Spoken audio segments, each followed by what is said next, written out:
Hello मेरे प्यारे प्यारे बच्चों, मैं आपको पढ़ाने जा रही हूँ क्लास फर्स्ट ईयर संस्कृत गीतामृतम।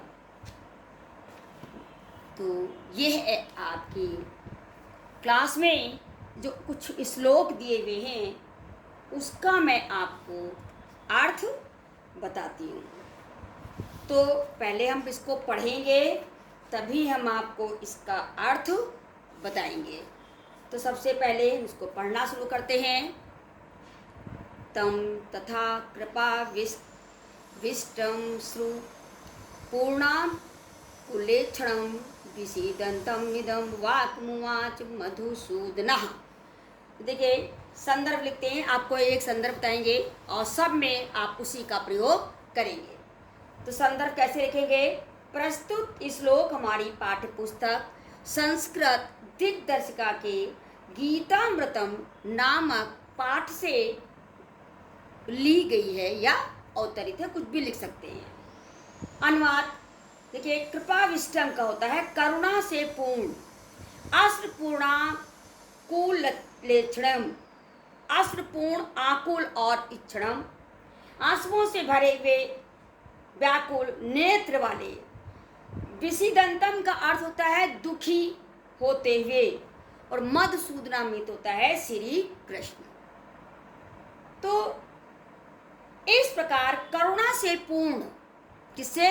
करुणा से पूर्ण और आंसुओं से भरे हुए व्याकुल नेत्र वाले एवं दुखी होते हुए उस अर्जुन से श्री कृष्ण ने यह वचन कहा।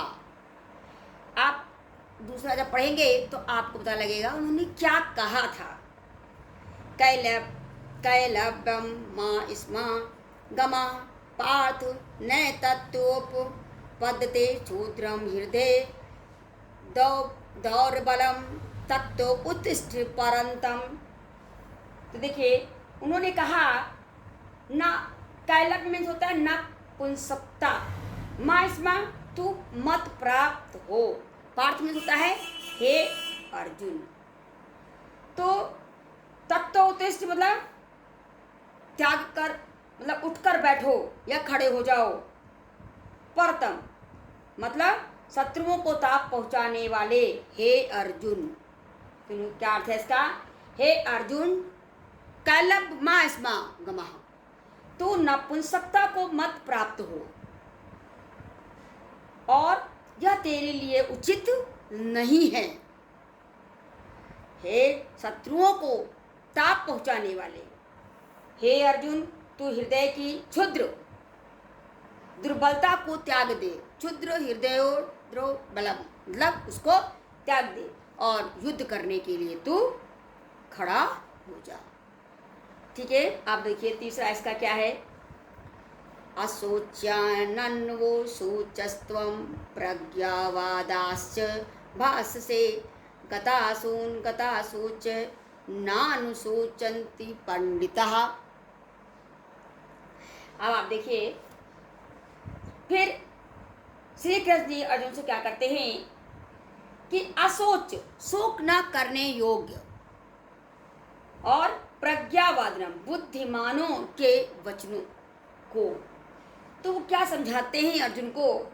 हे अर्जुन, तुम शोक ना करने योग्य लोगों के लिए शोक करते हो और विद्वानों के समान वचन बोलते हो। कहने का मतलब है तुम सोचते हो जिसके लिए सोचना नहीं चाहिए, और विद्वानों के समान तुम वचन बोलते हो।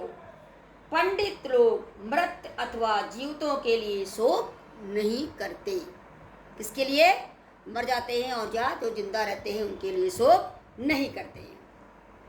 आगे देखिए, देहिनो अस्मिन् यथा देहे कौमारम यौनम जरा तथा देहांतर प्राप्ति धीरस्तत्र न मोहात्।